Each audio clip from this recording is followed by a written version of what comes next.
ডিম উড়ি, এই ডিমে কুকুরে খায়, এই শিয়ালে খায়, মাছি চুরি করে নিয়ে। আমরা এই ঘরে যে সংরক্ষণ জন্য আমরা যে এখানে থাকি বাগানে থেকে, আর এই সকালে যাতে 9টার সময় 7টার সময় সব ডিম উঠায়, ইয়ানি আমার এসারে থেকে মাঝে পাড়া এসারে থেকে দিই বগত রাখে। 3 মাস পরে এই বাসা ফুটেছিল। আর যদি বড় এই শীতকালে বড় হয়ে যায়, ঠান্ডার সময় যাতে ঠান্ডা লাগছে 3 মাস পরে 90 দিন লাগছে। এখন আছে 42 দিন, 42 দিন এখন লাগে, 42 দিন বেলাতে সব বাসাতে ফুটে।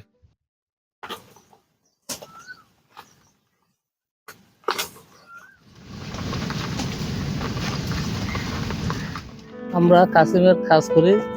আমার সাথে সহকারী একজন আছে আলী জোহার, উনি একটু সংগ্রহ করে, আমি মাঝে মাঝে যাই। দুজনে পরামর্শ দিয়ে আমরা গর্ত করে ডিমগুলো দিই গর্ততে। এখন প্রথমে পাইছিলাম ডিসেম্বরের 27 তারিখে। এখন আমরা যা পাইছি তা আস্তে আস্তে সাগরে মুক্ত করে দিই।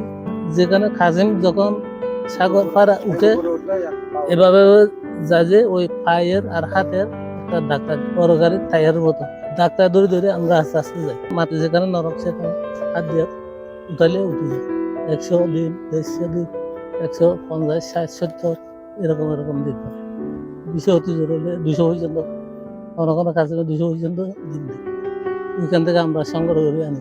কোনোদিন 2-3টাই উঠে, কোনোদিন একদমই উঠে না, আর কোনোদিন একটাই উঠে। এরকম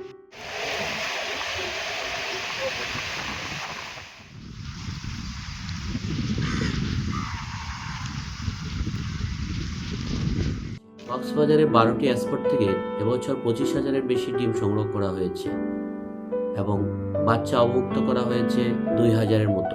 টেকনাফের শাহপরী দ্বীপে নেচার কনজারভেশন ম্যানেজমেন্ট ন্যাসকমের তত্ত্বাবধানে এবছর 8,700টি ডিম সংগ্রহ করা হয়েছে।